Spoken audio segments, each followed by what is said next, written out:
जो हिदायतां सूबा सरकारां नूं जारी होईयां ने तां उत्थे दूजे पासे सूबे विच भी हॉटस्पॉट वाले इलाकिਆਂ ਦੇ ਵਿੱਚ प्रशासन मुस्तैद नज़र आ रहा है। सेहत विभाग चौकस हो चुका है, हर गतिविधि उत्ते नज़र रखी जा रही है। इस तो इलावा जे असीं गल करिए पंजाब के 4 ਜ਼ਿਲ੍ਹੇ ਜਿਹੜੇ हॉट स्पॉट ਦੇ ਵਿੱਚ शामिल किए गए ने, उन्हां दे विच जे असीं गल करिए तां पठानकोट नूं शामिल किया गया, जलंधर नूं शामिल किया गया, मोहाली ते नवां शहर, ये 4 ਜ਼ਿਲ੍ਹੇ ਜਿਹੜੇ पंजाब के हॉटस्पॉट विच ने। इस तो इलावा चंडीगढ़ नूं हॉटस्पॉट रखा गया, जिस करके इन्हां सारियां थावां ते प्रशासन मुस्तैद नज़र आ रहा है।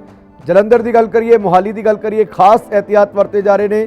हालांकि नवां शहर दे विच काफ़ी हद तक मरीज़ जिहड़े ने जो पॉजिटिव केसिस सीगे वो ठीक हो गए ने, नैगेटिव हो गए ने, उन्होंने हॉस्पिटल तो डिस्चार्ज कर दिता गया, पर बावजूद उसके एहतियात लगातार वरत्या जा रहा है, क्योंकि पहली मौत नवां शहर च हुई थी।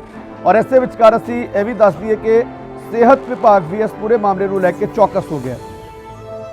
सो हर गतिविधि उत्ते नज़र रखी जा रही है। इस वेले की वड्डी खबर लगातार थोड़े तक पहुंचा रहे हैं।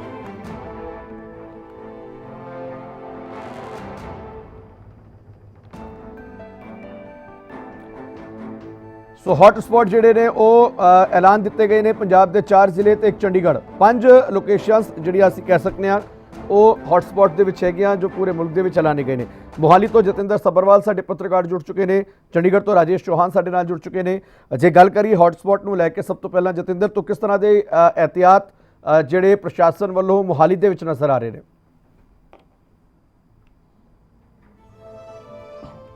देखो नवनीत, ਜਿਹੜੇ ਮੋਹਾਲੀ ਦੇ ਵਿੱਚ ਜਿਹੜੇ ਬਾਰਡਰਸ ਆ, ਜਿਵੇਂ ਚੰਡੀਗੜ੍ਹ ਦੇ ਨਾਲ ਸੀਮਾ ਸਾਂਝੀਆਂ ਹੁੰਦੀਆਂ ਨੇ, ਉਹ ਸਾਰੇ ਪੂਰੀ ਤਰ੍ਹਾਂ ਸੀਲ ਕਰ ਦਿੱਤੇ ਗਏ ਨੇ। ਔਰ ਚੰਡੀਗੜ੍ਹ ਪੁਲਿਸ, ਮੋਹਾਲੀ ਪੁਲਿਸ, ਇਹਨਾਂ ਦਾ ਸਾਂਝਾ ਆਪਰੇਸ਼ਨ ਚੱਲ ਰਿਹਾ। ਔਰ ਚੰਡੀਗੜ੍ਹ ਤੋਂ ਜਿਹੜਾ ਕੋਈ ਵਿਅਕਤੀ ਆ ਉਹ ਮੋਹਾਲੀ ਨਹੀਂ ਆ ਸਕਦਾ, ਔਰ ਮੋਹਾਲੀ ਤੋਂ ਜੇ ਕੋਈ ਵਿਅਕਤੀ ਜਾ ਰਿਹਾ ਵਾ ਉਹ ਚੰਡੀਗੜ੍ਹ 'ਚ ਐਂਟਰ ਨਹੀਂ ਕਰ ਸਕਦਾ। ਕੁੱਲ ਮਿਲਾ ਕੇ ਕਹਿ ਸਕਦੇ ਆ ਕਿ ਜੋ ਹੌਟਸਪੌਟ ਨੂੰ ਲੈ ਕੇ ਜੋ ਹੁਕਮ ਜਾਰੀ ਹੋਏ ਨੇ, ਬਹੁਤ ਜ਼ਿਆਦਾ ਸਖਤੀ ਕਰ ਦਿੱਤੀ ਗਈ ਆ।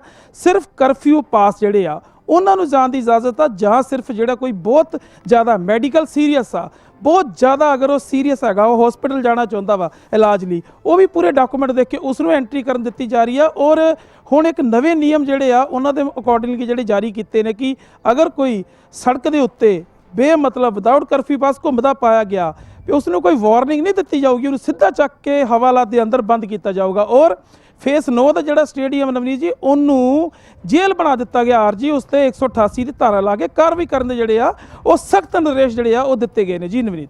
ठीक है, चंडीगढ़ का भी रुख करने जतिंदर, तुसीं लगातार साडे नाल रहो। राजेश चौहान साडे नाल जुड़े हुए हैं। राजेश, जे चंडीगढ़ की गल करिए तो चूँकि केसिस शुरुआत के विच लगातार सामने आए, पर हुण केसिस वो नैगेटिव हो रहे हैं, पर बावजूद उसके चूँकि चंडीगढ़ नूं रखिया गया हॉटस्पॉट के विच, रैड जोन के विच, सो किस तरह के एहतियात नज़र आ रहे हैं पुलिस वालों, प्रशासन वालों, हैल्थ डिपार्टमेंट वालों?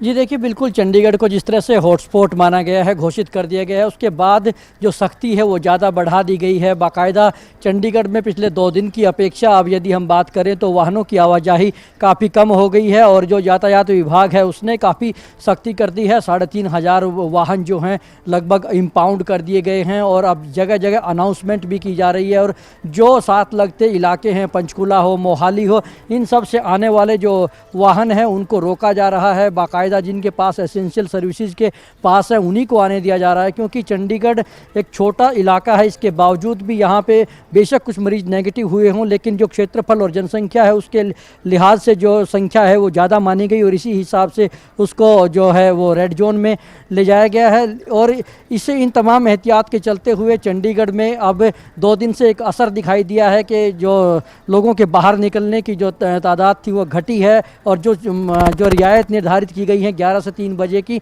उसी के बीच में लोग निकल रहे हैं, और नियमों का पालन कड़ाई से यहाँ पर दिखाई दे रहा है।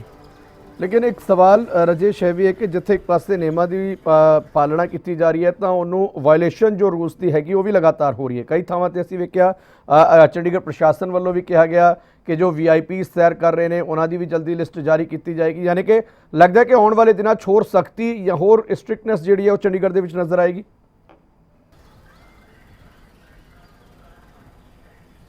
जी बिल्कुल, देखिए वो तो बिल्कुल सख्ती जाहिर तौर पर होगी। और जैसा कि कल चंडीगढ़ के जो प्रशासक के सलाहकार हैं मनोज परिदा, उन्होंने ट्वीट करके बार बार ये कहा था कि हम जो वीआईपी लोग हैं उनकी वजह से कुछ लोग और संकट में आ रहे हैं, उनकी सैर अभी तक बंद नहीं हुई है, बाकायदा उनकी सूची जारी करेंगे। हालांकि अभी तक वो सूची जारी नहीं की गई है। और यहाँ तक कि उन्होंने वेरी इडियोटिक पर्सन भी ऐसे लोगों को कहा था कि जो दूसरों के लिए खतरा बन रहे हैं। और सख्ती जो है वो और ज़्यादा होगी। ये आज जो नई गाइडलाइंस जो आई थी उसके अनुसार भी ये कह दिया गया है कि आने वाली 3 मई तक चंडीगढ़ में जो रियायतें दूसरे इलाकों में 20 अप्रैल के बाद मिलेंगी, वो 3 मई तक चंडीगढ़ को नहीं मिलेंगी। यदि इस अवधि के दौरान कोई नए केसेस यहाँ पर नहीं आते हैं, तब 3 मई के बाद ये फिर से ऑरेंज जोन में डालने की एक कोशिश रहेगी। लेकिन इस दौरान बड़ा एहतियात बरतना होगा। यदि नए केस आते हैं तो ਚੰਡੀਗੜ੍ਹ ਨੈਗੇਟਿਵ ਹੋ ਗਏ ਨੇ, ਸੋ ਕਹਿ ਸਕਨੇ ਆ ਕਿ ਸ਼ਾਇਦ ਹੋ ਸਕਦਾ ਹੈ ਕਿ ਰੈੱਡ ਜ਼ੋਨ ਤੋਂ ਔਰੇਂਜ ਜ਼ੋਨ ਦੇ ਵਿੱਚ ਸ਼ਾਮਲ ਕਰ ਦਿੱਤਾ ਗਏ, ਯਾਨੀ ਕਿ ਉਹ ਜਿਹੜੀ ਥੋੜੀ ਬਹੁਤ ਸਖਤੀ ਹੋਏਗੀ ਉਹਨੂੰ ਘੱਟ ਕੀਤਾ ਜਾਏ। ਪਰ ਦੂਜੇ ਪਾਸੇ ਜਤਿੰਦਰ, ਜੇ ਪੰਜਾਬ ਦੀ ਗੱਲ ਕਰੀਏ ਤਾਂ ਪੰਜਾਬ 'ਚ ਮੋਹਾਲੀ 'ਚ ਸਭ ਤੋਂ ਜ਼ਿਆਦਾ ਕੇਸ ਇਸ ਵੇਲੇ ਹੈਗੇ, ਜਿਸ ਕਰਕੇ ਹਾਈ ਅਲਰਟ ਕਹੀਏ, ਰੈੱਡ ਜ਼ੋਨ ਕਹੀਏ ਜਾਂ ਹੁਣ ਹੌਟ ਸਪੌਟ ਜਿਹੜਾ ਕੇਂਦਰੀ ਸਰਕਾਰ ਵੱਲੋਂ ਵੀ ਕਹਿ ਦਿੱਤਾ ਗਿਆ, ਜਿਸ ਦੇ ਪੈਰਾਮੀਟਰਸ ਤੈਅ ਕੀਤੇ ਗਏ ਨੇ। ਸੋ ਜੋ ਡੇਰਾ ਬਸਤੀ ਨੂੰ ਲੈ ਕੇ ਹਾਲਾਤ ਬਣੇ, ਜੋ ਮੋਹਾਲੀ ਸ਼ਹਿਰ ਦੇ ਹਾਲਾਤ ਬਣੇ, ਖਰੜ ਤੋਂ ਵੀ ਲਗਾਤਾਰ ਕੁਝ ਕੇਸਿਸ ਸਾਹਮਣੇ ਆਏ ਨੇ, ਉਸ ਤੋਂ ਬਾਅਦ ਕਿਸ ਤਰ੍ਹਾਂ ਦੀ ਸਟ੍ਰੈਟਜੀ ਹੈਲਥ ਡਿਪਾਰਟਮੈਂਟ ਵੱਲੋਂ, ਪੁਲਿਸ ਵੱਲੋਂ ਜਾਂ ਲੋਕਲ ਐਡਮਿਨਿਸਟ੍ਰੇਸ਼ਨ ਵੱਲੋਂ, ਕਿਉਂਕਿ ਲੋਕਾਂ ਤੱਕ ਸਹੂਲਤਾਂ ਪਹੁੰਚਾਉਣਾ ਵੀ ਇੱਕ ਵੱਡੀ ਚੁਣੌਤੀ ਇਸ ਵੇਲੇ ਹੈ। ਦੇਖੋ ਨਵਨੀਤ ਜੀ, ਜੋ ਪ੍ਰਸ਼ਾਸਨ ਨੇ ਪੁਲਿਸ ਵਿਭਾਗ ਨਾਲ ਮਿਲ ਕੇ ਮੰਥਨ ਕੀਤਾ ਸੀਗਾ, ਔਰ ਸਭ ਤੋਂ ਪਹਿਲਾਂ ਤੇ ਗੱਲ ਇਹ ਨਿਕਲ ਕੇ ਸਾਹਮਣੇ ਆਈ ਆ ਵੀ ਜਿਹੜੇ ਲੋਕ ਸੜਕਾਂ ਤੇ ਨਿਕਲਦੇ ਨੇ ਔਰ ਇੱਕ ਦੂਜੇ ਰਿਸ਼ਤੇਦਾਰੀ 'ਚ ਜਾਂ ਇੱਕ ਦੂਜੇ ਦੇ ਸੰਪਰਕ 'ਚ ਆਉਂਦੇ ਨੇ, ਉਸ ਨੂੰ ਚੇਨ ਨੂੰ ਬ੍ਰੇਕ ਕਰਨ ਦਾ ਸਭ ਤੋਂ ਵੱਡਾ ਉਪਰਾਲਾ ਵਾ। ਕਿਉਂਕਿ ਕਰਫਿਊ ਦਾ ਮਤਲਬ ਇਹੀ ਆ ਕਿ ਲੋਕ ਆਪਣੇ ਘਰਾਂ ਦੇ ਅੰਦਰ ਬੰਦ ਰਹਿਣ, ਕਿਉਂਕਿ ਬਾਹਰ ਨਾ ਨਿਕਲਣ। ਦੂਜਾ ਪੁਆਇੰਟ, ਕਿਉਂਕਿ ਲੋਕਾਂ ਦੀ ਜਿਹੜੀ ਨੈਸੈਸਿਟੀਜ਼ ਆ ਉਸ ਨੂੰ ਲੈ ਕੇ ਵੀ ਪ੍ਰਸ਼ਾਸਨ ਨੇ ਖੁੱਲ੍ਹ ਦਿੱਤੀ ਆ, ਪਰ ਇਹ ਨਹੀਂ ਦਿੱਤੀ ਕਿ ਤੁਸੀਂ ਵਾਹਨਾਂ ਦੇ ਨਾਲ ਸੜਕਾਂ 'ਤੇ ਘੁੰਮਦੇ ਫਿਰੋ। ਉਹਨਾਂ ਨੇ ਜਿਹੜਾ ਕੁਝ ਟਾਈਮ ਦਾ ਰਿਲੈਕਸ ਦਿੱਤਾ ਵਾ ਵੀ ਉਹ ਤੁਸੀਂ ਮੈਡੀਸਨ ਲੈਣ ਜਾ ਸਕਦੇ ਹੋ, ਪਰ ਪੈਦਲ, ਉਹ ਵੀ ਇੱਕ ਬੰਦਾ ਘਰ ਦਾ। ਕੁੱਲ ਮਿਲਾ ਕੇ ਪ੍ਰਸ਼ਾਸਨ ਦਾ ਇਹ ਜ਼ੋਰ ਹੈਗਾ ਵਾ ਕਿ ਜਿਹੜੇ ਲੋਕ ਜਿੱਥੇ ਵੀ ਹੈ ਉੱਥੇ ਰਹਿਣ, ਕਿਉਂਕਿ ਜਿੰਨਾ ਸੰਪਰਕ ਵਧੇਗਾ ਉਨੇ ਜ਼ਿਆਦਾ ਕੇਸ ਆਉਣਗੇ। ਕਿਉਂਕਿ ਜਵਾਹਰਪੁਰ ਇੱਕ ਆਪਣੇ ਆਪ 'ਚ ਉਦਾਹਰਨ ਆ, ਜਿੱਥੇ 1-2.5 ਦੀ ਆਬਾਦੀ ਵਾਲੇ ਪਿੰਡ ਨੇ ਆਂਕੜੇ ਜਿਹੜੇ ਆ ਉਹ ਆਪਣਾ 35-36 ਤੋਂ ਉੱਪਰ ਪਾਰ ਕਰ ਲਏ ਸਨ, ਜੋ ਕਿ ਬਹੁਤ ਚਿੰਤਾ ਦਾ ਵਿਸ਼ਾ ਸੀਗਾ। ਹੁਣ ਇੱਕ ਰੈਪਿਡ ਟੈਸਟ ਜਿਹੜੀ ਕਿੱਟਾਂ ਵੀ ਮੰਗਾਈਆਂ ਗਈਆਂ ਨੇ, ਜਿਹੜੀ ਇਹਨਾਂ ਨੇ ਸਾਨੂੰ ਸੂਤਰਾਂ ਤੋਂ ਜਾਣਕਾਰੀ ਮਿਲੀ ਆ, ਉਹ ਕਰਨੇ ਸ਼ੁਰੂ ਕਰ ਰਹੇ ਆ। ਕਿਉਂਕਿ ਨਵਨੀਤ ਜੀ ਹੁੰਦਾ ਇੱਦਾਂ ਸੀਗਾ ਵੀ ਜਿਵੇਂ ਟੈਸਟ ਕਿਸੇ ਦਾ ਕਰਦੇ ਸਨ, ਉਹਦੀ ਰਿਪੋਰਟਾਂ ਜਿਹੜੀਆਂ ਸਨ 48 ਤੋਂ ਕਈ ਵਾਰੀ ਦੂਜੇ ਜਾਂ ਤੀਜੇ ਦਿਨ ਵੀ ਮਿਲਦੀਆਂ ਸਨ, ਜਿਸ ਨੂੰ ਲੈ ਕੇ ਕਈ ਤਰ੍ਹਾਂ ਦੀ ਕਨਫਿਊਜ਼ਨ ਵੀ ਕ੍ਰੀਏਟ ਹੋ ਜਾਂਦੀ ਸੀਗੀ। ਹੁਣ ਜਿਹੜੀਆਂ ਕਿੱਟਾਂ ਆਈਆਂ ਵਾ, 1000 ਕਿੱਟ ਮੰਗਾਈਆਂ ਸੀ ਸਰਕਾਰ ਨੇ, ਜਿਸ 'ਚੋਂ 500 ਕਿੱਟ ਜਲੰਧਰ ਭੇਜੀ ਆ ਔਰ 500 ਕਿੱਟ ਮੋਹਾਲੀ ਆ। ਜੰਗੀ ਪੱਧਰ ਤੇ ਜਿਨ੍ਹਾਂ ਤੇ ਸ਼ੱਕ ਪੈ ਰਿਹਾ ਵਾ, ਜਿਹੜੇ ਅੱਗੇ ਕੋਈ ਪੋਜ਼ਿਟਿਵ ਆਏ ਸੀ, ਉਹਨਾਂ ਦੇ ਜਿਹੜੇ ਕੰਟੈਕਟ ਵਿੱਚ ਆਏ ਸਨ, ਮਤਲਬ ਕਿਤੇ ਨਾ ਕਿਤੇ ਪ੍ਰਸ਼ਾਸਨ ਵੱਲੋਂ ਇਹ ਜ਼ੋਰ ਲਗਾਇਆ ਜਾ ਰਿਹਾ ਵੀ ਇਹਦੀ ਕੜੀ ਜਿਹੜੀ ਆ ਉਹ ਤੋੜ ਦਿੱਤੀ ਜਾਵੇ, ਕਿਉਂਕਿ ਇਹ ਜਿਹੜੀ ਇਨਫੈਕਸ਼ਨ ਆ ਅੱਗੇ ਤੋਂ ਅੱਗੇ ਫੈਲ ਰਹੀ ਆ। ਸਰਕਾਰ ਨਹੀਂ ਚਾਹੁੰਦੀ ਵੀ ਅੱਗੇ ਤੋਂ ਅੱਗੇ ਫੈਲੇ, ਕਿਉਂਕਿ ਮੋਹਾਲੀ ਇੱਕ ਰੈੱਡ ਜ਼ੋਨ ਜਿਹੜਾ ਘੋਸ਼ਿਤ ਕਰਨ ਤੋਂ ਬਾਅਦ ਮੋਹਾਲੀ 'ਚ ਇੰਨੀ ਕੁ ਜ਼ਿਆਦਾ ਸਖਤੀ ਹੋ ਗਈ ਆ, ਇੱਥੇ ਚਿੜੀ ਵੀ ਪਰ ਨਹੀਂ ਮਾਰ ਸਕਦੀ। ਕਿਉਂਕਿ ਕੱਲ ਤੋਂ ਪਹਿਲਾਂ ਥੋੜਾ ਬਹੁਤਾ ਹਲਕਾ ਫੁਲਕਾ ਲੋਕ ਬਾਹਰ ਨਿਕਲਦੇ ਦੇਖੇ ਜਾ ਰਹੇ ਸਨ, ਪਰ ਹੁਣ ਜਿਹੜੇ ਸੜਕਾਂ 'ਤੇ ਆਪਾਂ ਦੇਖ ਰਹੇ ਹਾਂ, ਕਿਤੇ ਨਾ ਕਿਤੇ ਕਿਸੇ ਕੋਲ ਪਾਸ ਬਣਿਆ ਹੋਇਆ ਵਾ, ਕਿਸੇ ਨੂੰ ਕੋਈ ਅਥਾਰਟੀ ਆ, ਬਿਨਾਂ ਅਥਾਰਟੀ ਤੇ ਸੜਕਾਂ ਦੇ ਉੱਤੇ ਕੋਈ ਨਹੀਂ ਜਾ ਸਕਦਾ। ਤੁਸੀਂ ਰੋ ਸਾਡੇ ਨਾਲ ਰੋ ਜਤਿੰਦਰ ਰੋ ਚੁੱਕੀ। ਵਿਨੋਦ ਸਬਰਵਾਲ ਸਾਡੇ ਪੱਤਰਕਾਰ ਵੀ ਜਲੰਧਰ ਤੋਂ ਇਸ ਵੇਲੇ ਜੁੜ ਚੁੱਕੇ ਨੇ, ਪਰ ਇਸੇ ਵਿਚਕਾਰ ਪੰਜਾਬ ਦਾ ਹਾਲ ਵੀ ਦੱਸਦੇ ਨੇ। ਇੱਕ ਵੱਡੀ ਖਬਰ ਦਾ ਹੋਰ ਰੁਖ ਕਰ ਲੈਂਦੇ ਆ। ਪੰਜਾਬ 'ਚ ਕੋਰੋਨਾ ਦਾ ਕਹਿਰ ਲਗਾਤਾਰ ਜਾਰੀ ਹੈ। ਪੰਜਾਬ 'ਚ ਇੱਕ ਹੋਰ ਮਰੀਜ਼ ਦੀ ਮੌਤ ਹੋ ਚੁੱਕੀ ਹੈ। ਗੁਰਦਾਸਪੁਰ ਦਾ ਮਰੀਜ਼ ਜਿਹੜਾ ਪੋਜ਼ਿਟਿਵ ਆਇਆ ਸੀ 2 ਦਿਨ ਪਹਿਲਾਂ, ਉਹਦੀ ਅੰਮ੍ਰਿਤਸਰ ਹਸਪਤਾਲ ਦੇ ਵਿੱਚ ਮੌਤ ਹੋ ਚੁੱਕੀ ਹੈ ਔਰ ਗੁਰਦਾਸਪੁਰ ਦਾ ਰਹਿਣ ਵਾਲਾ ਸੀ। ਔਰ ਦੂਜਾ ਇੱਕ ਵੱਡਾ ਮਸਲਾ ਸੀ, ਦੱਸ ਦਈਏ ਕਿ ਜਲੰਧਰ ਤੋਂ ਥੋੜੀ ਦੇਰ ਪਹਿਲਾਂ 2 ਕੇਸ ਸਾਹਮਣੇ ਆਏ ਨੇ। ਸੋ ਇਸੇ ਕਰਕੇ ਅਸੀਂ ਕਹਿ ਰਹੇ ਹਾਂ ਕਿ ਲਗਾਤਾਰ ਜਿਹੜੇ ਹਾਲਾਤ ਨੇ ਉਹ ਸਰਕਾਰ ਕੋਸ਼ਿਸ਼ ਕਰ ਰਹੀ ਹੈ ਉਹਦੇ ਤੇ ਕਾਬੂ ਪਾਇਆ ਜਾਏ, ਪਰ ਜੋ ਸੋਸ਼ਲ ਡਿਸਟੈਂਸਿੰਗ ਦੀ ਗੱਲ ਕਹੀ ਜਾ ਰਹੀ ਹੈ ਜਾਂ ਜੋ ਲਗਾਤਾਰ ਸੈਂਪਲਸ ਲਏ ਜਾ ਰਹੇ ਨੇ, ਉਹਨਾਂ 'ਚ ਪੋਜ਼ਿਟਿਵ ਕੇਸਾਂ ਦੀ ਗਿਣਤੀ ਵੱਧ ਰਹੀ ਹੈ। 2 ਜਲੰਧਰ ਤੋਂ ਆਏ ਨੇ, 2 ਪਠਾਨਕੋਟ ਤੋਂ ਦੇਰ ਰਾਤ ਆਏ ਸੀ, 3 ਪਟਿਆਲੇ ਤੋਂ ਆਏ ਸੀ, ਜਿਸ ਕਰਕੇ ਅਸੀਂ ਕਹਿ ਸਕਦੇ ਹਾਂ ਕਿ ਆંકੜਾ ਕੱਲ ਜਿਹੜੀ ਥੋੜੀ ਜਿਹੀ ਰਾਹਤ ਪੰਜਾਬ ਨੂੰ ਮਿਲੀ ਸੀ, ਕਿਉਂਕਿ 2 ਹੀ ਕੇਸ ਸੀਗੇ, ਅੱਜ ਉਹ ਆંકੜਾ ਵੱਧ ਚੁੱਕਿਆ। ਔਰ ਸਭ ਤੋਂ ਵੱਡੀ ਗੱਲ, ਇੱਕ ਮੌਤ ਕੋਰੋਨਾ ਵਾਇਰਸ ਕਰਕੇ ਪੰਜਾਬ ਦੇ ਵਿੱਚ ਹੋਰ ਹੋ ਗਈ ਹੈ। ਗੁਰਦਾਸਪੁਰ ਦਾ ਰਹਿਣ ਵਾਲਾ ਇੱਕ ਸ਼ਖਸ ਜਿਹੜਾ ਕਿ 2 ਦਿਨ ਪਹਿਲਾਂ ਉਸ ਦੀ ਰਿਪੋਰਟ ਪੋਜ਼ਿਟਿਵ ਆਈ ਸੀ, ਉਸ ਦੀ ਅੰਮ੍ਰਿਤਸਰ ਦੇ ਗੁਰੂ ਨਾਨਕ ਦੇਵ ਹਸਪਤਾਲ 'ਚ ਮੌਤ ਵੀ ਹੋ ਗਈ ਹੈ। ਸੋ ਇਸ ਕਰਕੇ ਅਸੀਂ ਕਹਿ ਰਹੇ ਹਾਂ ਕਿ ਲਗਾਤਾਰ ਕੋਸ਼ਿਸ਼ ਕਰਾਂਗੇ ਗੁਰਦਾਸਪੁਰ ਤੋਂ ਵੀ ਰਾਬਤਾ ਕਾਇਮ ਕਰਨ ਦੀ ਸਾਡੇ ਪੱਤਰਕਾਰ ਤੋਂ, ਲੇਕਿਨ ਵਿਨੋਦ ਲਗਾਤਾਰ ਸਾਡੇ ਨਾਲ ਜੁੜੇ ਨੇ। ਵਿਨੋਦ, 2 ਕੇਸ ਹੋਰ ਪੋਜ਼ਿਟਿਵ ਆਉਣ ਤੋਂ ਬਾਅਦ ਜਿਹੜੇ 4 ਜ਼ਿਲ੍ਹੇ ਪੰਜਾਬ ਦੇ ਵਿੱਚ ਐਲਾਨੇ ਗਏ ਨੇ ਹੌਟ ਸਪੌਟ, ਉਹਨਾਂ 'ਚ ਦੂਜੇ ਨੰਬਰ ਤੇ ਜਲੰਧਰ ਬਣਿਆ ਜਾ ਰਿਹਾ, ਕਿਉਂਕਿ ਮੋਹਾਲੀ ਤੋਂ ਬਾਅਦ ਸਭ ਤੋਂ ਜ਼ਿਆਦਾ ਕੇਸਿਸ ਇਸ ਵੇਲੇ ਜਲੰਧਰ 'ਚ ਹੈਗੇ। ਸੋ ਕਿਸ ਤਰ੍ਹਾਂ ਦੇ ਇਹਤਿਆਤ ਪ੍ਰਸ਼ਾਸਨ ਵੱਲੋਂ ਹੁਣ ਇਸ ਨਵੀਂ ਗਾਈਡਲਾਈਨਸ ਤੋਂ ਬਾਅਦ? ਜੀ ਬਿਲਕੁਲ ਜਲੰਧਰ ਦੀ ਗੱਲ ਕਰੀਏ ਤਾਂ ਜਲੰਧਰ ਦੇ ਵਿੱਚ ਜਿਹੜੀ ਕੋਰੋਨਾ ਵਾਇਰਸ ਦੀ ਪੁਸ਼ਟੀ ਲਗਾਤਾਰ ਵੱਧਦੀ ਜਾ ਰਹੀ ਹੈ, ਇੱਕ ਚਿੰਤਾ ਦਾ ਵਿਸ਼ੇ ਹੈਗਾ। ਪਰ ਪ੍ਰਸ਼ਾਸਨ ਵੱਲੋਂ ਬਾਰ-ਬਾਰ ਅਪੀਲ ਕੀਤੀ ਜਾ ਰਹੀ ਹੈ, ਪਰ ਕੁਝ ਲੋਕ ਜਿਹੜੇ ਬਹਾਨੇ ਲਾ ਕੇ ਬਾਹਰ ਨਿਕਲਦੇ ਆ ਉਹਨਾਂ ਨੂੰ ਵੀ ਅਪੀਲ ਕੀਤੀ ਜਾ ਰਹੀ ਹੈ, ਪਰ ਕੁਝ ਲੋਕ ਨਹੀਂ ਰੁਕ ਰਹੇ ਬਾਹਰ ਨਿਕਲਣ ਤੋਂ। ਜਿਸ ਤਰ੍ਹਾਂ ਕਿ ਚੈਨ ਜਿਹੜੀ ਤੋੜਨ ਲਈ ਉਹਨਾਂ ਨੇ ਕੀਤਾ, ਪ੍ਰਯਾਸ ਕੀਤਾ, ਲੋਕਡਾਊਨ ਕੀਤਾ ਵੀ ਆਪਣੇ ਘਰਾਂ 'ਚ ਲੋਕ ਰਹਿਣ, ਬਾਹਰ ਨਾ ਨਿਕਲਣ, ਇਨਫੈਕਸ਼ਨ ਨਾ ਵਧੇ। ਪਰ ਕੁਝ ਲੋਕ ਇਹ ਗੱਲ ਨਹੀਂ ਸਮਝ ਰਹੇ, ਲਗਾਤਾਰ ਆਪਣੇ ਘਰਾਂ ਦੇ ਬਾਹਰ ਜਿਹੜੇ ਨਿਕਲਦੇ ਨਜ਼ਰ ਆ ਰਹੇ ਹੈ। ਜਿਸ ਤਰ੍ਹਾਂ ਕਿ ਸਵੇਰੇ ਵੀ ਅਸੀਂ ਦਿਖਾਇਆ ਸੀ ਕਿ ਭਗਵਾਨ ਸ਼੍ਰੀ ਵਾਲਮੀਕੀ ਚੌਂਕ ਦੇ ਵਿੱਚ ਕਾਫੀ ਰਸ਼ ਸੀ, ਕਾਫੀ ਲੋਕਾਂ ਨੇ ਜਿਹੜੇ ਮਾਸਕ ਵਗੈਰਾ ਵੀ ਨਹੀਂ ਸੀ ਪਹਿਨੇ ਹੋਏ। ਪੁਲਿਸ ਕਾਰਵਾਈ ਤਾਂ ਕਰਦੀ ਨਜ਼ਰ ਆ ਰਹੀ ਹੈ, ਪਰ ਸਖਤੀ ਕਰਦੀ ਨਹੀਂ ਨਜ਼ਰ ਆ ਰਹੀ, ਕਿਉਂਕਿ ਲੋਕਾਂ ਦੇ ਦਿਲਾਂ 'ਚ ਜਿਹੜਾ ਖੌਫ ਨਹੀਂ ਹੈਗਾ, ਡਰ ਨਹੀਂ ਹੈਗਾ। ਲਗਾਤਾਰ ਸੜਕਾਂ ਦੇ ਉੱਪਰ ਉਤਰਦੇ ਨਜ਼ਰ ਆ ਰਹੇ ਹੈ। ਬਾਰ-ਬਾਰ ਅਪੀਲ ਤਾਂ ਕੀਤੀ ਜਾ ਰਹੀ ਹੈ, ਪਰ ਕੋਈ ਵੀ ਇਸ ਗੱਲ ਨੂੰ ਮੰਨ ਨਹੀਂ ਰਿਹਾ ਕਿ ਅਸੀਂ ਆਪਣੇ ਘਰਾਂ 'ਚ ਰਹੀਏ, ਬਾਹਰ ਨਾ ਨਿਕਲੀਏ। ਕਿਤੇ ਨਾ ਕਿਤੇ ਇਹਨਾਂ ਦੀ ਲਾਪਰਵਾਹੀ ਕਰਕੇ ਜਿਹੜਾ ਜਲੰਧਰ ਅੱਜ ਦੂਜੇ ਨੰਬਰ ਤੇ ਆ ਗਿਆ, ਜਿੱਥੇ ਜ਼ਿਆਦਾ ਪੇਸ਼ੈਂਟ ਪਾਏ ਜਾਂਦੇ ਨੇ। ਜਿਸ ਤਰ੍ਹਾਂ ਕਿ ਅੱਜ ਵੀ 2 ਪੇਸ਼ੈਂਟ ਆਏ, ਇੱਕ 40 ਸਾਲਾਂ ਦਾ, ਇੱਕ 56 ਸਾਲਾਂ ਦਾ ਬਜ਼ੁਰਗ ਵੀ ਹੈ। ਪਰ ਲੋਕਾਂ ਨੂੰ ਵੀ ਸਮਝਣਾ ਚਾਹੀਦਾ ਕਿ ਪ੍ਰਸ਼ਾਸਨ ਜਿਹੜਾ ਅਪੀਲ ਕਰ ਰਿਹਾ ਉਹ ਸਾਡੇ ਪਰਿਵਾਰਾਂ ਲਈ, ਸਾਡੇ ਘਰਾਂ ਦੀ ਦੇਖਭਾਲ ਕਰਕੇ ਹੀ ਕਰ ਰਿਹਾ ਕਿ ਸਾਡੀ ਜਾਨ ਮਾਲ ਦੀ ਵਿਨੋਦ ਰੈਪਿਡ ਟੈਸਟ ਹੋ ਰਹੇ ਨੇ, ਜੋ ਕਿ ਕੱਲ ਤੋਂ ਲਗਾਤਾਰ ਇੱਕ ਕਵਾਇਦ ਸ਼ੁਰੂ ਹੋਈ ਹੈ ਕਿ ਪ੍ਰਾਇਮਰੀ ਐਟਲੀਸਟ ਉਹਨਾਂ ਟੈਸਟਾਂ ਦੇ ਵਿੱਚ ਪਤਾ ਲੱਗੇ ਕਿ ਜੋ ਸਿੰਪਟਮਸ ਹੈਗੇ, ਉਸ ਤੋਂ ਬਾਅਦ ਫਿਰ ਕੋਰੋਨਾ ਦੇ ਜਿਹੜੇ ਟੈਸਟ ਨੇ ਉਹ ਕੀਤੇ ਜਾਣ। ਔਰ ਰੈਪਿਡ ਟੈਸਟਾਂ ਤੋਂ ਲੈ ਕੇ ਚूंकि ਜਲੰਧਰ 'ਚੋਂ ਲਗਾਤਾਰ ਹੋ ਰਹੇ ਨੇ, ਮੋਹਾਲੀ 'ਚ ਵੀ ਹੋ ਰਹੇ ਨੇ, ਮੈਂ ਜਤਿੰਦਰ ਤੋਂ ਵੀ ਉਹ ਜਾਣਕਾਰੀ ਲਵਾਂਗਾ। ਪਰ ਵਿਨੋਦ, ਰੈਪਿਡ ਟੈਸਟਾਂ ਨੂੰ ਲੈ ਕੇ ਕੀ ਰਿਸਪੌਂਸ ਨਜ਼ਰ ਆ ਰਿਹਾ ਕਿ ਉਹਦੇ ਕਰਕੇ ਕਹਿ ਸਕਦੇ ਹਾਂ ਕਿ ਅੰਕੜਿਆਂ ਨੂੰ ਲੈ ਕੇ ਕਾਫੀ ਕੁਝ ਚੀਜ਼ਾਂ ਨਿਕਲ ਕੇ ਸਾਹਮਣੇ ਆ ਰਹੀਆਂ ਨੇ ਕਿ ਹਾਲਾਤ ਕਿੱਥੋਂ ਤੱਕ ਵਿਗੜੇ ਹੋਏ ਨੇ? ਜੀ ਬਿਲਕੁਲ, ਰੈਪਿਡ ਟੈਸਟ ਵੀ ਜਿਹੜੇ ਜਲੰਧਰ ਦੇ ਵਿੱਚ ਜਿਹੜੇ ਸ਼ੁਰੂ ਕਰ ਦਿੱਤੇ ਗਏ। ਜਿਸ ਤਰ੍ਹਾਂ ਕਿ ਪਹਿਲੇ ਰਿਪੋਰਟ ਜਿਹੜੀ 2 ਜਾਂ 3 ਦਿਨਾਂ ਦੇ ਬਾਅਦ ਆਉਂਦੀ ਸੀ, ਹੁਣ ਉਸੇ ਵੇਲੇ ਜਿਹੜੀ ਰਿਪੋਰਟ ਵੀ ਆ ਜਾਂਦੀ। ਤੇ ਨਾਲ ਹੀ ਜਿਸ ਤਰ੍ਹਾਂ ਇੱਕ ਕੇਸ ਪੋਜ਼ਿਟਿਵ ਆਉਂਦਾ ਤੇ ਉਹਦੇ ਕੰਟੈਕਟ ਦੇ ਲੋਕਾਂ ਦੇ ਉਸੇ ਵੇਲੇ ਜਿਹੜੇ ਟੈਸਟ ਕਰਦੇ ਪਏ ਨੇ। ਲਗਾਤਾਰ ਜਿਹੜੇ ਮਾਮਲੇ ਵੀ, ਜਿਸ ਤਰ੍ਹਾਂ ਅੱਜ ਵੀ 2 ਮਾਮਲੇ ਸਾਹਮਣੇ ਆਏ ਆ, ਰੈਪਿਡ ਟੈਸਟ ਪਹਿਲੇ ਕੀਤੇ ਗਏ ਸਨ, ਤਾਂ ਲਗਾਤਾਰ ਜਿਹੜੇ ਹੈ ਟੈਸਟ ਵਗੈਰਾ ਵੀ ਚੱਲ ਰਹੇ ਆ ਜੀ। ਠੀਕ ਹੈ ਜਤਿੰਦਰ, ਹੁਣ ਮੈਂ ਇੱਕ ਚੀਜ਼ ਹੋਰ ਸਮਝਣੀ ਚਾਹੂੰਗਾ ਕਿ ਮੋਹਾਲੀ ਦਾ ਡੇਰਾ ਬਸਤੀ ਜਾਂ ਜਦੋਂ ਅਸੀਂ ਗੱਲ ਕਰਨੇ ਆ ਕਿ ਚੰਡੀਗੜ੍ਹ ਦੇ ਨਾਲ ਲੱਗਦਾ ਹੈ, ਕਿਉਂਕਿ ਚੰਡੀਗੜ੍ਹ ਵੀ ਆਲਰੇਡੀ ਹੌਟਸਪੌਟਸ ਹੈ, ਔਰ ਤੁਸੀਂ ਕਿਹਾ ਕਿ ਲਗਾਤਾਰ ਜਿਹੜਾ ਹੈਗਾ ਉਹ ਕੋਸ਼ਿਸ਼ ਕੀਤੀ ਜਾ ਰਹੀ ਹੈ ਕਿ ਆਵਾਜਾਈ ਨੂੰ ਪੂਰੀ ਤਰੀਕੇ ਨਾਲ ਰੋਕਿਆ ਜਾਏ। ਪਰ ਚूंकि ਪੰਜਾਬ ਦੇ ਇੱਕ ਸਨਅਤੀ ਸ਼ਹਿਰ, ਪੰਜਾਬ ਦੇ ਇੱਕ ਵੱਡੇ ਸ਼ਹਿਰ ਜਿੱਥੇ NRI ਵੀ ਨੇ, ਜਿੱਥੇ ਵਿਦਿਆਰਥੀ ਵੀ ਰਹਿੰਦੇ ਨੇ, ਔਰ ਮੈਂ ਕਹਿ ਸਕਦਾ ਕਿ ਇੱਕ ਹਾਰਟ ਇਹਨੂੰ ਪੰਜਾਬ ਦਾ ਕਿਹਾ ਜਾਂਦਾ। ਸੋ ਉਸ ਨੂੰ ਵੇਖਦੇ ਹੋਏ ਪ੍ਰਸ਼ਾਸਨ ਦੇ ਸਾਹਮਣੇ ਕਿੰਨੀ ਕੁ ਵੱਡੀ ਚੁਣੌਤੀ ਹੈ, ਕਿਉਂਕਿ ਇੱਕ ਪਾਸੇ ਗ੍ਰਾਫ ਨੂੰ ਥੱਲੇ ਵੀ ਕਰਨਾ, ਰੈੱਡ ਤੋਂ ਔਰੇਂਜ ਜ਼ੋਨ ਦੇ ਵਿੱਚ ਵੀ ਲੈ ਕੇ ਜਾਣਾ, ਤੇ ਜੋ ਲੋਕ ਘਰਾਂ 'ਚ ਨੇ ਉਹਨਾਂ ਨੂੰ ਵੀ ਕਿਸ ਤਰ੍ਹਾਂ ਤੱਕ ਸਹੂਲਤਾਂ ਪਹੁੰਚਣ। ਬਿਲਕੁਲ ਨਵਨੀਤ, ਪ੍ਰਸ਼ਾਸਨ ਦਾ ਇੱਕੋ ਹੀ ਨਾਰਾ ਹੈਗਾ, ਜਿੱਥੇ ਹੈਗੇ ਉੱਥੇ ਰਹੋ। ਕੁੱਲ ਮਿਲਾ ਕੇ ਜਿਵੇਂ ਕੋਈ ਵਿਅਕਤੀ ਬਾਹਰ ਨਿਕਲਦਾ ਵਾ, ਉਹ ਅੱਗੇ ਕੰਟੈਕਟ ਵੱਧਦੇ ਨੇ, ਉਹ ਸਰਕਾਰ ਵੱਲੋਂ ਹਰ ਚੀਜ਼ ਦੀ ਰਣਨੀਤੀ ਘੜੀ ਜਾ ਰਹੀ ਹੈ, ਕਿਉਂਕਿ ਮੋਹਾਲੀ ਇੱਕ ਅਤੀ ਆਧੁਨਿਕ ਸ਼ਹਿਰ ਆ, ਔਰ ਬਿਊਰੋਕਰੇਟਸ, ਆਫਿਸਰ, ਕਈ ਪੰਜਾਬ ਦੇ ਜਿਹੜੇ ਹੈੱਡ ਆਫਿਸ ਆ ਉਹ ਮੋਹਾਲੀ ਵਿੱਚ ਨੇ। ਔਰ ਜਿਸ ਨੂੰ ਲੈ ਕੇ DC ਮੋਹਾਲੀ ਵੱਲੋਂ ਬਾਰ-ਬਾਰ ਜਦੋਂ ਵੀ ਕੋਈ ਪ੍ਰੋਬਲਮ ਆਉਂਦੀ ਆ, ਉਹਦੇ ਸਮਾਧਾਨ ਨੂੰ ਲੈ ਕੇ ਮੀਟਿੰਗ ਕੀਤੀ ਜਾਂਦੀ ਆ, ਔਰ ਬਕਾਇਦਾ ਮੁੱਖ ਮੰਤਰੀ ਜਾਂ ਹੋਰ ਜਿਹੜੇ ਵਿਭਾਗ ਦੇ ਆਲਾ ਅਧਿਕਾਰੀ ਆ ਉਹਨਾਂ ਨਾਲ ਵੀਡੀਓ ਕਾਨਫਰੰਸ ਰਾਹੀਂ ਗੱਲਬਾਤ ਵੀ ਕੀਤੀ ਜਾ ਰਹੀ ਹੈ। ਔਰ ਮੇਨ ਗੱਲ ਹੈਗੀ ਆ ਕਿ ਮੋਹਾਲੀ ਦੇ ਵਿੱਚ ਜਿੰਨੇ ਕੁ ਪੇਸ਼ੈਂਟ ਆ ਗਏ ਜਵਾਰਪੁਰ ਵਗੈਰਾ 'ਚ, ਜਿਹੜੇ ਪਿੰਡ 'ਚ, ਉਸ ਤੋਂ ਇਲਾਵਾ ਜੋ ਮੁੰਡੀ ਖਰੜ 'ਚ ਆ ਗਏ, ਔਰ ਕੁਝ ਮੋਹਾਲੀ ਵਿੱਚ ਵੀ ਆ ਗਏ, ਪ੍ਰਸ਼ਾਸਨ ਦਾ ਇਹ ਮਤਲਬ ਦਾਅਵਾ ਹੈਗਾ ਕਿ ਅਸੀਂ ਅੱਗੇ ਇਸ ਨੂੰ ਨਹੀਂ ਵਧਣ ਦੇਵਾਂਗੇ ਗਿਣਤੀ।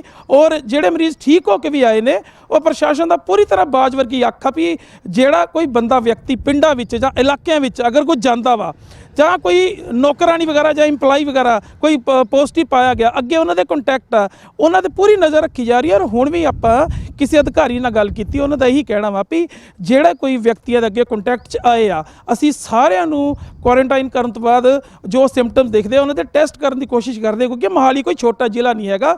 ਕੁਰਾਲੀ ਤੋਂ ਲੈ ਕੇ ਲਾਲੜੂ ਤੱਕ ਇਹ ਵਸਿਆ ਹੋਇਆ ਵਾ, ਔਰ ਕਾਫੀ ਵੱਡਾ ਵਰਗ ਖੇਤਰ ਇਹਦਾ ਏਰੀਆ ਹੈਗਾ। ਔਰ ਇਸ ਤੋਂ ਇਲਾਵਾ ਚੰਡੀਗੜ੍ਹ, ਹਿਮਾਚਲ ਦੀ ਸੀਮਾ ਵੀ ਇਹਦੇ ਨਾਲ ਸਾਂਝੀ ਹੁੰਦੀ ਆ, ਔਰ ਹਰਿਆਣਾ ਵੀ ਨਾਲ ਟੱਚ ਹੁੰਦਾ ਵਾ, ਈਵਨ ਕਿ ਚੰਡੀਗੜ੍ਹ ਵੀ ਹੈ, ਕਿਉਂਕਿ 3 ਰਾਜਾਂ ਨੂੰ ਇੱਕ ਟੱਚ ਕਰਦਾ ਵਾ, ਜਿਸ ਨੂੰ ਲੈ ਕੇ ਪ੍ਰਸ਼ਾਸਨ 'ਚ ਆਪਣੇ ਆਪ 'ਚ ਚਿੰਤਾ ਦਾ ਵਿਸ਼ਾ ਵਾ। ਔਰ ਪੂਰੇ ਇਲਾਕੇ ਨੂੰ ਨਵਨੀਤ ਜੀ ਸੀਲ ਕੀਤਾ ਹੋਇਆ। ਮੈਂ ਤੁਹਾਨੂੰ ਫਿਰ ਜ਼ਿਕਰ ਕਰਨਾ ਚਾਹਾਂਗਾ ਵੀ ਕੱਲ ਤੱਕ ਜੋ ਰਿਆਤ ਸੀਗੀ, ਪਰ ਅੱਜ ਜੋ ਪ੍ਰਸ਼ਾਸਨ ਸਖਤੀ ਦਿਖਾ ਰਿਹਾ, ਪੁਲਿਸ ਸਖਤੀ ਦਿਖਾ ਰਹੀ ਆ, ਇਸ ਤੋਂ ਪਹਿਲਾਂ ਉਹ ਇੰਨੀ ਸਖਤੀ ਨਹੀਂ ਹੁੰਦੀ ਸੀਗੀ ਜਿਹੜੀ ਹੁਣ ਸਖਤੀ ਆ। ਔਰ ਕਿਸੇ ਤਰੀਕੇ ਨਾਲ ਪ੍ਰਸ਼ਾਸਨ ਕਿਸੇ ਨੂੰ ਬਖਸ਼ਣ ਦੇ ਮੂਡ 'ਚ ਨਹੀਂ ਹੈ, ਕਿਉਂਕਿ ਬਾਰ-ਬਾਰ ਅਪੀਲਾਂ ਕਰ ਚੁੱਕੀ ਆ ਲੋਕਾਂ ਨੂੰ ਵੀ ਤੁਸੀਂ ਘਰ 'ਚ ਰਹੋ, ਕਿਉਂਕਿ ਹਰ ਸੁਵਿਧਾ ਪਹਿਲੀ ਗੱਲ ਤੁਸੀਂ ਕਹਿ ਰਹੇ ਹੋ ਕਿ ਸਖਤੀ ਹੈ, ਔਰ ਜੇ ਟਰਾਈ ਸਿਟੀ ਦੀ ਮੈਂ ਗੱਲ ਕਰਾਂ ਰਾਜੇਸ਼, ਸੋ ਪੰਚਕੂਲਾ ਦੇ ਵਿੱਚ ਵੀ ਅੱਜ ਜਿਹੜੇ ਲਗਾਤਾਰ ਕੇਸਿਸ ਸਾਹਮਣੇ ਆਏ ਨੇ ਪੁਰਾਣੇ ਕੇਸਿਸ ਦੇ ਕੰਟੈਕਟ ਤੋਂ ਬਾਅਦ, ਉੱਥੇ ਵੀ ਪ੍ਰਸ਼ਾਸਨ ਮੁਸਤੈਦ ਹੋ ਗਿਆ, ਔਰ ਉਸ ਕਰਕੇ ਚੰਡੀਗੜ੍ਹ ਪੰਚਕੂਲਾ ਦੇ ਬਾਰਡਰ ਵੀ ਸੀਲ ਕਰਤੇ ਗਏ ਨੇ। ਪੰਚਕੂਲਾ ਦਾ ਜਿਹੜਾ ਪੰਜਾਬ ਦੇ ਨਾਲ ਬਾਰਡਰ ਲੱਗਦਾ ਟਕੋਲੀ ਵਾਲਾ ਜਾਂ ਜਿਹੜਾ ਹਾਈਵੇ ਵਾਲਾ ਰੋਡ ਹੈ ਉਹਨੂੰ ਵੀ ਸੀਲ ਕਰ ਦਿੱਤਾ ਗਿਆ, ਯਾਨੀ ਕਿ 17 ਥਾਵਾਂ ਤੋਂ ਪੰਚਕੂਲਾ ਦਾ ਬਾਰਡਰ ਜਿਹੜਾ ਪੰਜਾਬ ਦੇ ਨਾਲ ਉਹ ਬੰਦ ਕਰ ਦਿੱਤਾ ਗਿਆ। ਸੋ ਉਸ ਨੂੰ ਲੈ ਕੇ ਵੀ ਕਿਸ ਤਰ੍ਹਾਂ ਦੀ ਹੁਣ ਟਰਾਈ ਸਿਟੀ ਨੂੰ ਲੈ ਕੇ ਰਣਨੀਤੀ ਬਣਾਈ ਜਾ ਰਹੀ, ਕਿਉਂਕਿ ਮੋਹਾਲੀ ਵੀ ਹੌਟ ਸਪੌਟ ਵਿੱਚ ਹੈ, ਪੰਜਾਬ ਜਿਹੜਾ ਉਹ ਚੰਡੀਗੜ੍ਹ ਜਿਹੜਾ ਆਲਰੇਡੀ ਹੌਟ ਸਪੌਟ ਦੇ ਵਿੱਚ ਆ ਚੁੱਕਾ ਹੈ। ਸੋ ਅਜੇ ਵਿੱਚ ਪੰਚਕੂਲਾ ਦੇ ਵੀ ਆਉਣ ਦੇ ਆਸਾਰ ਲੱਗ ਰਹੇ ਨੇ, ਕਿਉਂਕਿ ਕੇਸ ਲਗਾਤਾਰ ਵਧ ਰਹੇ ਨੇ। ਸੋ ਟਰਾਈ ਸਿਟੀ ਨੂੰ ਲੈ ਕੇ ਕਿਸ ਤਰ੍ਹਾਂ ਦੀ ਸਟ੍ਰੈਟੇਜੀ ਨਜ਼ਰ ਆ ਰਹੀ ਹੈ?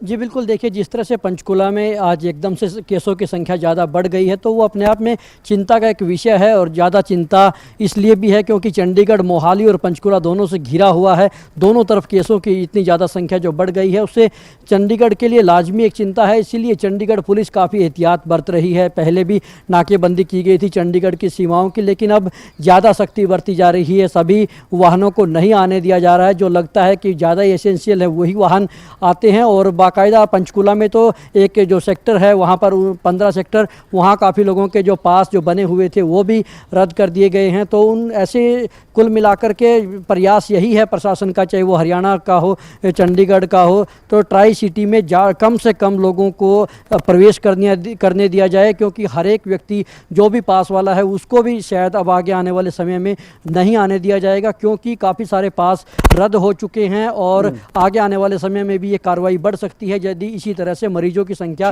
लगातार बढ़ती जाती रही। ठीक है, धन्यवाद है सारी जानकारी ਲਈ राजेश, थोड़ा भी विनोद थोड़ा भी धन्यवाद, तो जतिंदर थोड़ा भी धन्यवाद। पर सवाल लगातार बरकरार ने कि जो हॉट स्पॉट ऐलाने गए ने पंजाब के 4 ਜ਼ਿਲ੍ਹੇ एक चंडीगढ़ इलाकों को पूरी तरह सील कर दिता गया। इस तो इलावा जे असीं गल करिए तो किसी भी व्यक्ति के आउण जाण की सख्त मनाही की गई है। जो पैरामीटर्स तय किए गए हैं, पठानकोट, जलंधर, नवा शहर तो मोहाली 4 ਜ਼ਿਲ੍ਹੇ ਜਿਹੜੇ कि पंजाब के हॉट स्पॉट ਦੇ ਵਿੱਚ ਨੇ, ਜਿਹੜੇ कि केंद्र सरकार वालों कल ही पैरामीटर सैट किए गए हैं, यानी कि वो शहर या उस ਜ਼ਿਲ੍ਹੇ जिन्हों के 15 तो ज़्यादा पॉजिटिव केस ने उन्होंने हॉट स्पॉट के रखा गया। सो पंजाब के 4 ਜ਼ਿਲ੍ਹੇ ने। हालांकि जो असीं गल करिए होशियारपुर की, तो होशियारपुर को भी लैके चर्चा सी कि हॉट स्पॉट के रखा गया, पर फिलहाल ये 4 ਜ਼ਿਲ੍ਹੇ जिन्हों के नामों का ऐलान किया गया। और चंडीगढ़ जिथे इस वेले केसिस भावें घट हो रहे हैं, पॉजिटिव तो नैगेटिव हो रहे हैं, पर एहतियात के तौर पर चंडीगढ़ को भी हॉट स्पॉट के रखा गया, जिस करके प्रशासन उत्थे भी मुस्तैद नज़र आ रहा। हदायत की कुछ ने इलाकों को पूरी तरह नाल सील कर दिता गया इस ऐलान तो बाद। इस तो इलावा जे असीं गल करिए तो किसी भी व्यक्ति के आउण जाण की मनाही बिल्कुल सख्ती के नाल उसनूं पालना की जाएगी।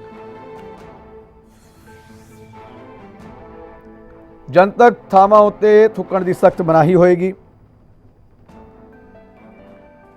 सारे विद्यक ते कारोबारी अदारे बंद रहणगे।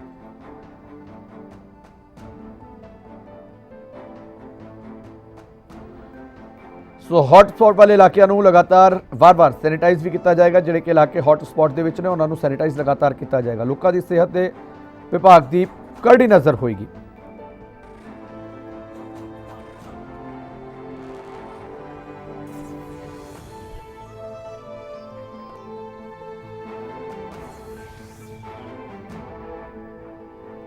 मौके की नजाकत नूं समझते हुए ते अज की सिचुएशन नूं मुख रखते हुए ESS ग्लोबल तुहानूं ये एडवाइस दिंदा है कि अपने घरां तो बाहर ना निकलो, अपनी हैल्थ ते सेफ्टी का ख्याल रखो।